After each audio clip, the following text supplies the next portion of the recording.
Bonsoir tout le monde. J'espère que vous êtes heureux d'être là ce soir. Et puis j'aimerais rendre gloire à Dieu pour ces enfants qui ont chanté devant. N'est-ce pas merveilleux de les voir et de pouvoir chanter avec tout leur cœur? Merci les enfants. Et en plus, à les voir devant avec chacun son micro.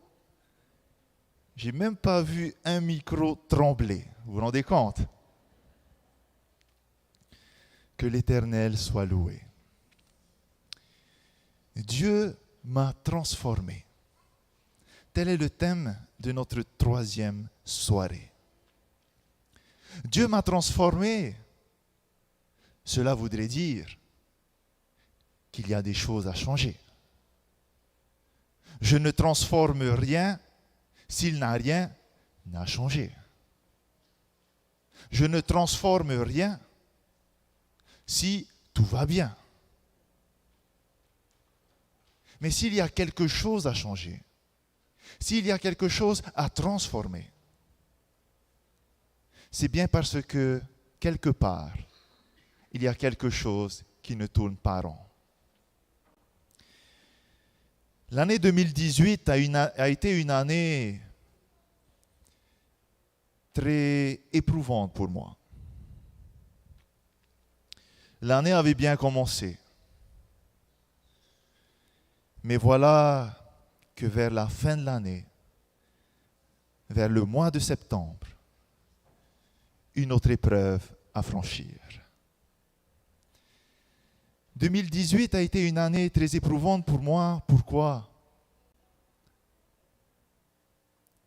Parce que suite à des choses que je n'ai pas su gérer, suite à des choses que j'ai mal faites, j'ai dû assumer encore une fois les conséquences de mes choix. 2018 a été une année pour moi et pour ma famille comme vraiment des sables mouvants. J'ai perdu ce que j'aimais tant, une vocation, un travail. Toutes ces années passées pour étudier, les sacrifices, tous les sacrifices financiers, les nuits blanches, le stress, les épreuves qu'il a fallu traverser, les prières pour demander à Dieu, aide-moi pour arriver jusqu'au bout. Tout cela prenait fin, comme si on appuyait sur le bouton off en un instant.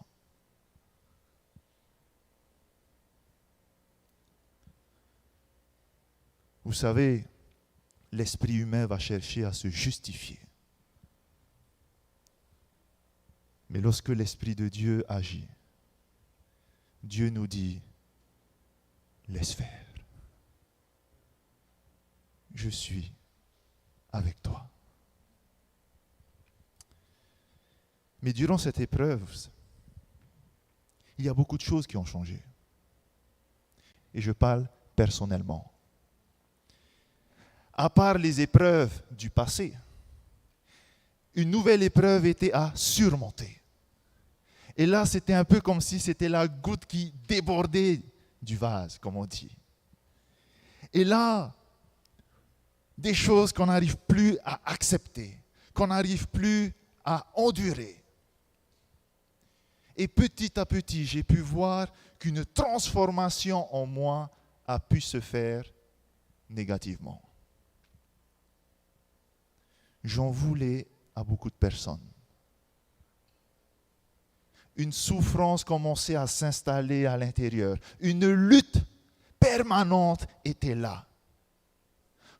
C'est comme si une bougie s'allume au fond de vous. Vous voulez l'éteindre.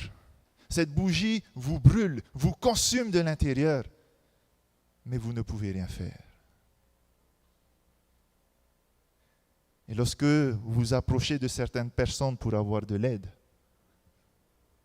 ces personnes sur qui vous comptez vous disent « on ne peut rien faire pour toi ».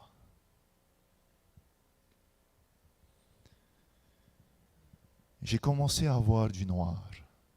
J'ai commencé, et je ne le mens pas, à devenir quelqu'un de méchant, à avoir des pensées méchantes, à avoir des paroles méchantes.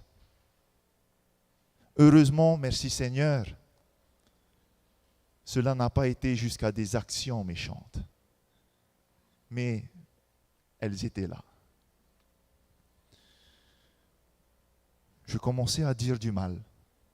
On dirait pour oublier cette souffrance, il fallait voir les autres souffrir. Et comme ça, tu te dis, je ne suis pas le seul à souffrir. Mes parents ont duré encore une fois, parce que je vivais avec eux. Et j'étais constamment avec eux. Et je remercie le Seigneur de leur patience. Parce qu'ils ont entendu des choses. Ils ont vu des choses qui leur ont fait mal. Et voilà que petit à petit, je me suis rendu compte du trou dans lequel je m'enfonçais et je m'enfonçais. J'étais arrivé à un moment où je me disais que je ne suis plus rien en fait. Tout ce que j'ai fait n'a servi à rien en fait. Pourquoi rester encore ici? Pourquoi continuer? Je ne voulais voir plus personne. Rester à la maison, me soulager, enfermé dans ma chambre ou dans le salon.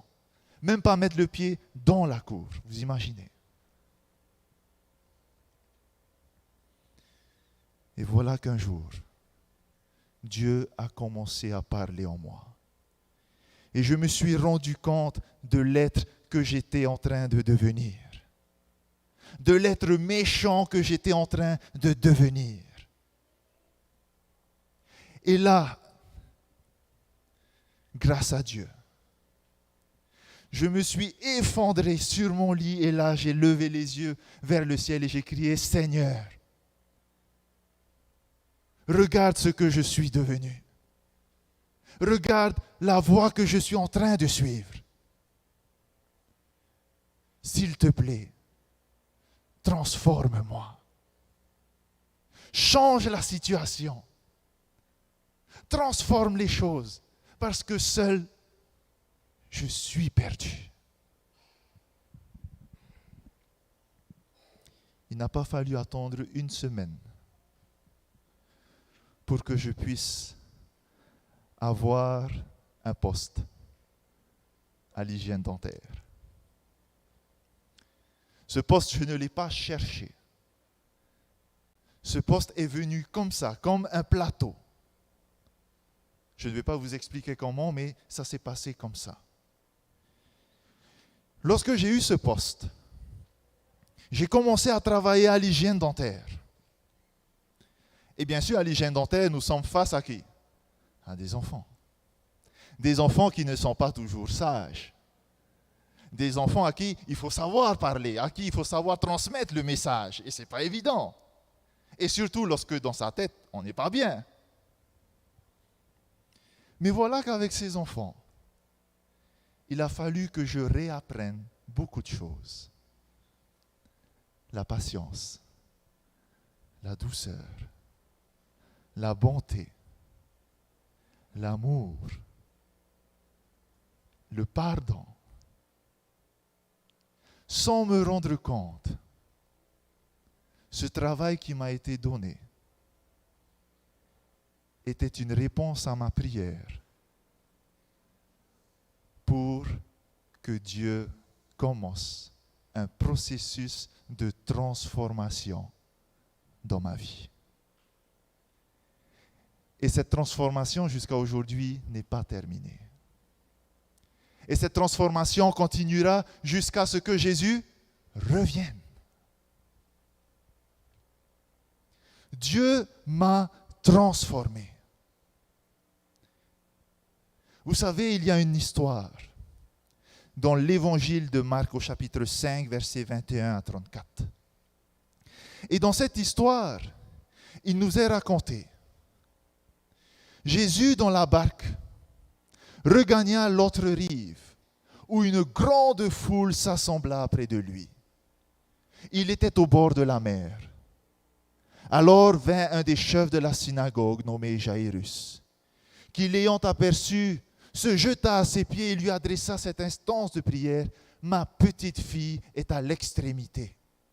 Viens, impose-lui les mains afin qu'elle soit sauvée et qu'elle vive. » Jésus s'en alla avec lui, et une grande foule le suivait et le pressait. Or, il y avait une femme atteinte d'une perte de sang depuis 12 ans. Elle avait beaucoup souffert entre les mains de plusieurs médecins. Elle avait dépensé tout ce qu'elle possédait, et elle n'avait éprouvé aucun soulagement, mais était allée plutôt en empirant. Et voilà qu'ayant entendu parler de Jésus, elle vint dans la foule par derrière et toucha son vêtement. Car elle se disait, si je puis seulement toucher ses vêtements, je serai guérie. Au même instant, la perte de sang s'arrêta et elle sentit dans son corps qu'elle était guérie de son mal. Jésus connut aussitôt en lui-même qu'une force était sortie de lui. Et se retournant au milieu de la foule, il dit, « Qui a touché mes vêtements ?» Ses disciples lui dirent, « Mais tu vois la foule qui te presse et tu dis, mais qui t'a touché ?» Il regardait autour de lui pour voir celle qui avait fait cela.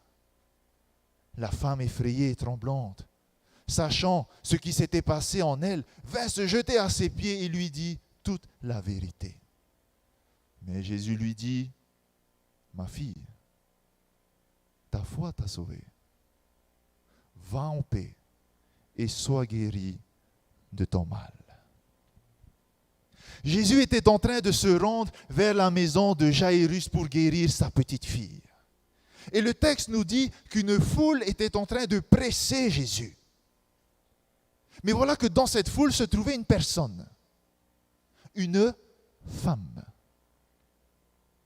Marc, qui a écrit cet évangile, ne nous dit pas comment s'appelait cette femme. Il ne nous dit pas de quelle famille vient cette femme. Pourquoi ? Parce que ce n'est pas ça qui est important. Ce qui est important pour Marc, c'est ce que cette femme va faire de différent de la foule. Cette femme était atteinte d'une perte de sang. Cette femme était malade depuis 12 longues années. Je ne sais pas quelle est la douleur, quelle est la souffrance que l'on a lorsqu'on perd du sang. Pendant une semaine, peut-être ça doit faire quelque chose, un mois, mais là, 12 ans.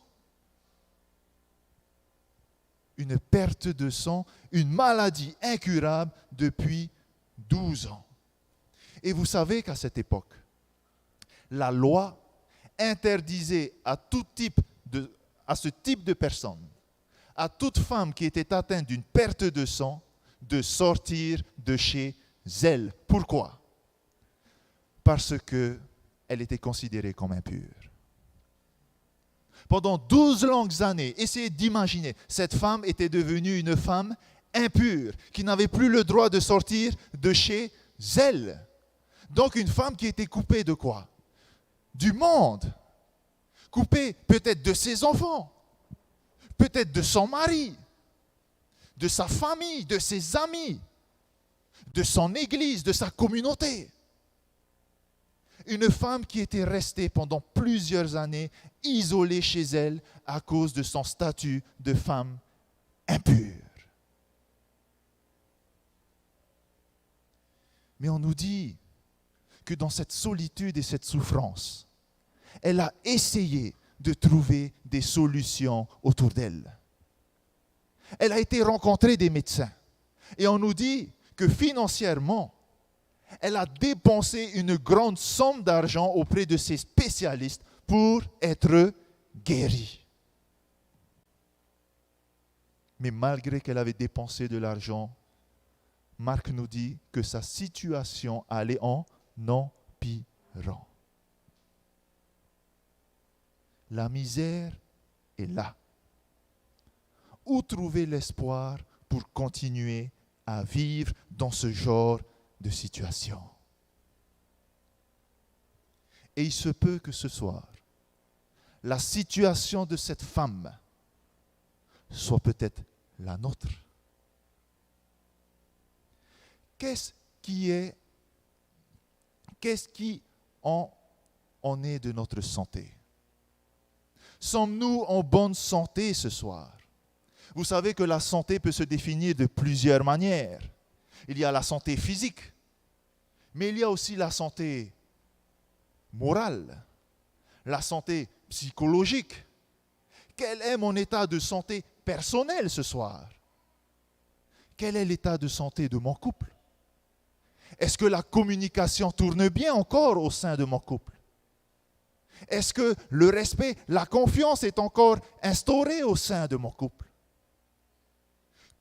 Est-ce que ma famille est en bonne santé ce soir?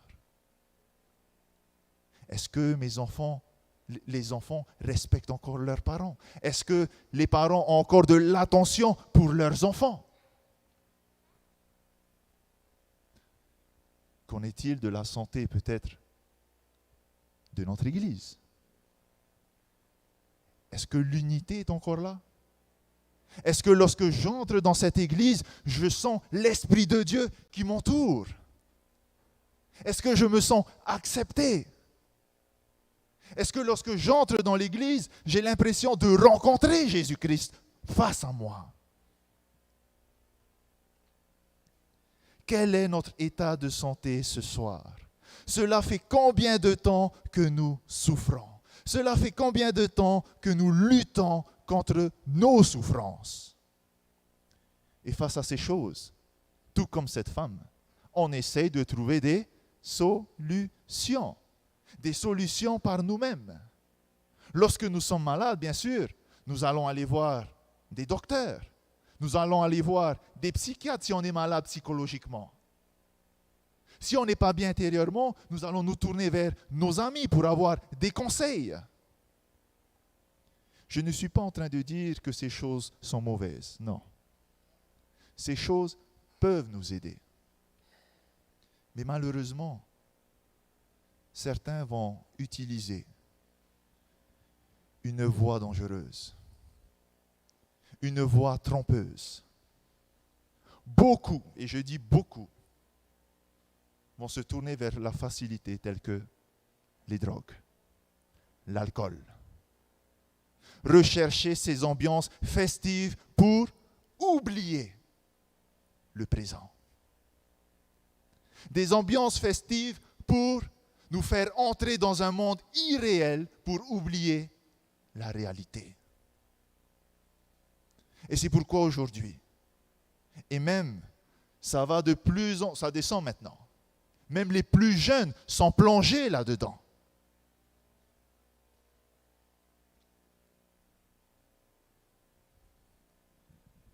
Mais dans toutes ces choses, mes amis, dans toutes ces choses, nous oublions l'élément essentiel autour duquel se bâtit la vie de tous les chrétiens. Jésus-Christ. Et voilà que cette femme, alors qu'elle était isolée chez elle, va entendre parler de Jésus. Elle a entendu dire que cet homme a guéri des malades. Elle a entendu dire que ce Jésus a réussi à transformer des situations.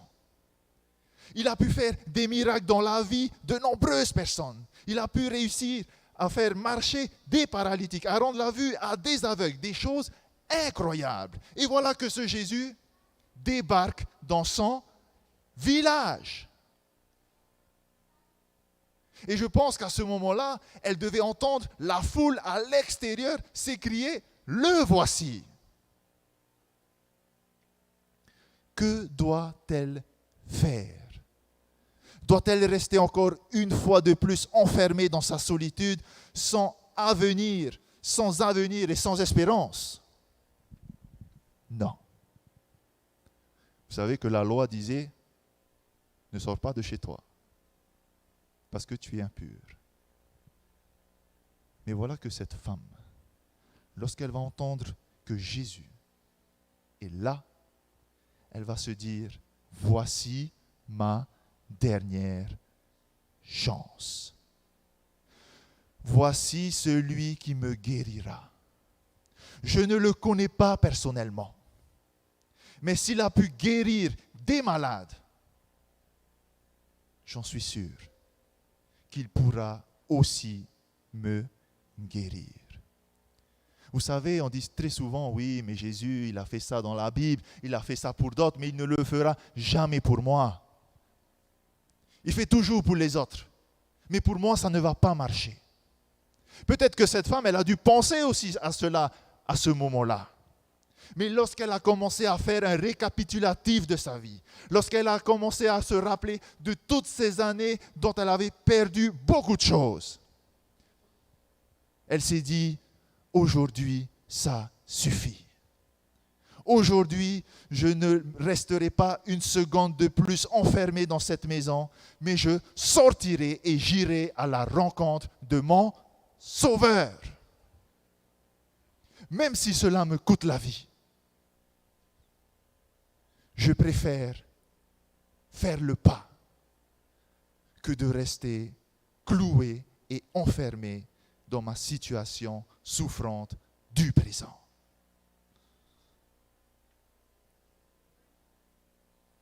Mais voilà que lorsqu'elle va sortir de chez elle, lorsqu'elle va commencer à marcher, je peux imaginer la souffrance qu'elle avait et le peu de force qu'elle avait à ce moment-là. Pète de sang quand même. Elle a dû faire tous ses efforts pour essayer de marcher et voir ce Jésus. Parce que Jésus n'était pas assis. Il marchait et il se dirigeait vers chez Jairus. On ne sait pas quelle était la distance entre la maison de cette femme et la maison de Jairus. Aucune idée. Mais il fallait le rencontrer. Mais voilà qu'il y a un problème. Jésus était entouré de quoi? D'une foule, d'un nombre de personnes. Et cette foule faisait partie du village de cette femme. Ce qui veut dire quoi? Que cette foule connaissait cette femme. Cette foule connaissait sa situation. Cette foule connaissait son passé. Savait qu'elle n'avait pas le droit de sortir de chez elle.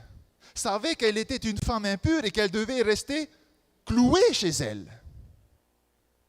Cette foule savait qu'elle n'avait pas le droit de se mélanger. L'impur ne se mélange pas avec ce qui est pur.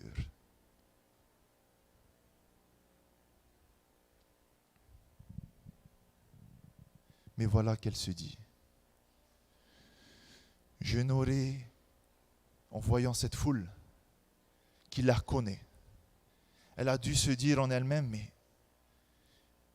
vu ce monde qui connaît ma vie, je n'aurai jamais cette chance de pouvoir arriver à lui. Je n'aurai jamais cette chance de pouvoir le voir face à face et de lui dire, de lui expliquer ma situation.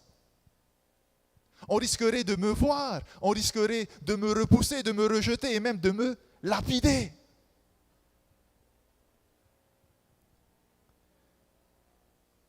Mais tellement ce qu'elle avait entendu de ce Jésus était des choses incroyables. Elle va se dire, peut-être je n'aurai pas cette chance de lui parler. Mais il suffit que je touche, si je puis seulement toucher ses vêtements, je serai guéri.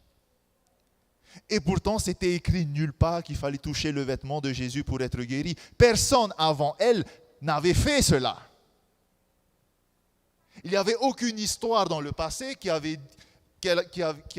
racontait un homme ou une femme avait touché Jésus et il a été guéri. Non! Mais c'était la foi qui parlait à ce moment-là. La foi d'un être incroyable, la foi d'un être supérieur, la foi d'un être divin qui peut transformer les choses. Et elle ne dit pas, et ça ce qui est formidable, lorsqu'on lit ce verset, elle ne dit pas « peut-être que je serai guéri ». Je vais tester et on va voir. Je serai guéri. C'est une affirmation. C'est une femme déterminée qui, à un moment de sa vie, s'est dit « maintenant, il faut que je me bouge. Maintenant, il est temps de changer de vie. Il est temps d'être transformé en une nouvelle personne. » Et voilà qu'elle va entrer dans cette foule. Jésus est là, devant. Vu que la foule la connaît, peut-être qu'elle a essayé de se cacher pour ne pas qu'on la reconnaisse. Essayer de se cacher avec le peu de force, elle va pénétrer dans cette foule, essayer de se faire la plus petite pour espérer pouvoir toucher le vêtement de Jésus. Et voilà que plus elle marchait, plus Jésus avançait. Plus elle marchait et plus la foule la compressait. Peut-être il y avait la chaleur, il y avait la poussière qu'elle devait respirer. Mais voilà que la dernière chance se présentait maintenant. Devait-elle faire demi-tour? Devait-elle abandonner? Son désir était d'être guérie.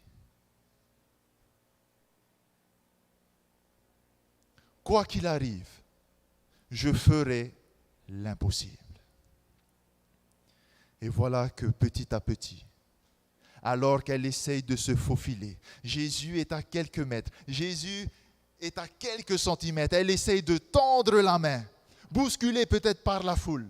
Et voilà que lorsqu'elle touche le vêtement de Jésus, qu'est-ce qu'on nous dit? Au même instant, la perte de sang s'arrêta et elle sentit dans son corps qu'elle était guérie de son mal. Après tant d'années de souffrance, cette femme fut guérie. Comment? En un instant, en un clin d'œil. Sa situation de mort a été transformée en une situation de vie. Une femme qui était perdue pendant 12 années a été retrouvée en un instant parce qu'elle a touché Jésus-Christ.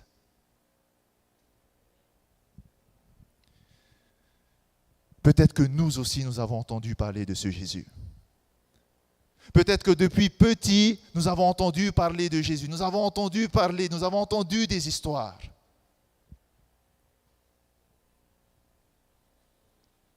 Mais combien parmi nous avons voulu non pas seulement se contenter de ces histoires, mais avons voulu aller plus loin que ça, jusqu'au point de saisir Jésus dans notre main. Vous savez quelle était la différence entre la foule et cette femme? C'est que la foule était attirée par le côté spectaculaire de Jésus. Ils voulaient simplement voir Jésus. On veut suivre Jésus. Il va aller faire un miracle, mais on va aller voir le miracle. Jésus était au milieu de cette foule. Il marchait. Il voyait cette foule l'entourer. Lorsqu'on voit quelqu'un qui est entouré d'une foule, tout le monde va dire « Waouh, il a de la chance, il est connu. C'est une star. » ce n'est pas ce qui comptait pour Jésus. Alors qu'il voyait cette foule l'entourer, pendant qu'il marchait, il se disait, si au moins dans cette foule, il y avait une seule personne qui désirait être sauvée par moi. Les gens se contentaient de regarder. Une seule a voulu aller plus loin qu'un regard jusqu'à toucher Jésus. Combien d'entre nous avons touché Jésus-Christ dans notre vie? Combien d'entre nous, depuis plusieurs années, nous nous sommes peut-être contentés simplement de regarder ou d'écouter Jésus? Peut-être que ce soir, Jésus est en train de passer dans ta vie. Peut-être que ce soir, Jésus passe dans ta famille, dans ton couple. Que fais-tu? Si ton désir ce soir est de transformer les choses, lance-toi. N'hésite pas. Lève-toi. Sors de ton confort. Même si tu penses que tu vas perdre beaucoup de choses. Même si tu penses que les gens vont avoir un autre regard de toi. Que les gens vont te dire, oui, toi, tu veux t'approcher de Jésus, mais regarde ta vie, regarde ton passé, regarde ta situation. Tu oses parler de ce Jésus? Tu oses dire, tu veux suivre Jésus, mais regarde comment tu es. Vous savez, ces gens-là sont cette foule qui mettent un mur entre nous et notre Sauveur. Et ce genre de mur, on peut le retrouver partout. Et même parfois, c'est malheureux de le dire, même dans notre Église. Mais sache une chose, c'est que Jésus ne te voit pas de la même manière. Si le monde te voit comme un perdant, Jésus te voit comme un homme ou une femme qui a tout à gagner. Si tu as perdu beaucoup de choses dans ta vie, je te le dis ce soir, Dieu est capable de te faire gagner tout ce que tu as perdu et mieux encore. Dieu n'abandonne pas celui qui s'approche de lui. Dieu n'abandonne pas celui qui met tout en péril dans sa vie pour pouvoir le toucher. Et la preuve, lorsque cette femme va toucher Jésus, on nous dit qu'une force va sortir de lui, d'où son réflexe de se retourner, il va dire « Qui m'a touché ?» Logiquement, les disciples, maître, regarde tous ceux qui sont autour de toi et tu oses dire « Mais qui t'a touché ?» Mais tout le monde te touche. Oui, mais voilà que dans le toucher de cette femme, que dans cette foule, il y avait un toucher différent. C'est ce qu'on appelle le toucher de la foi. Et Jésus s'intéresse à elle plus qu'à tous les autres. Peut-être que les autres étaient là avant elle. Peut-être que les autres étaient en bonne santé. Mais Jésus se retourne et s'intéresse à celui et celle qui a tout quitté, qui a tout enduré pour venir à lui.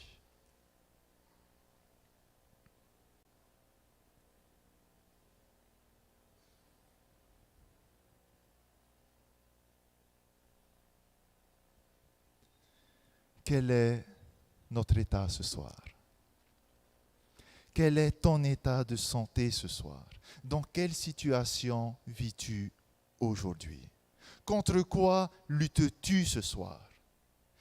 Quelle réalité cherches-tu à cacher derrière ton sourire? Vous savez, aujourd'hui, beaucoup de gens sourient. Mais ce n'est pas parce qu'on sourit que on est forcément heureux. Une fois, j'ai posé la question à une amie de travail, parce qu'elle me disait que ça n'allait pas dans son couple, mais lorsque je voyais les photos sur Facebook, je dis, mais c'est le big love, quoi. Et je lui dis, je suis vraiment content pour toi, parce que quand je vois les photos, ça va mieux. Et là, elle me dit, Roman, ça veut rien dire les photos. C'est pas parce qu'on est comme ça que tout va bien. Alors je lui dis, mais pourquoi alors tu mets ces photos? Ça veut dire que ce sont des fausses photos. Aujourd'hui, on essaye de faire croire que tout va bien. Et c'est pourquoi les réseaux sociaux sont là, c'est pour faire croire au monde que tout va bien dans notre vie alors que tout va mal. On veut faire croire au monde qu'on est dans un rêve. Mais lorsque le monde s'intéresse à la réalité, on voit toute autre chose. Jésus s'intéresse à toi ce soir. Et c'est pourquoi il passe dans ta vie.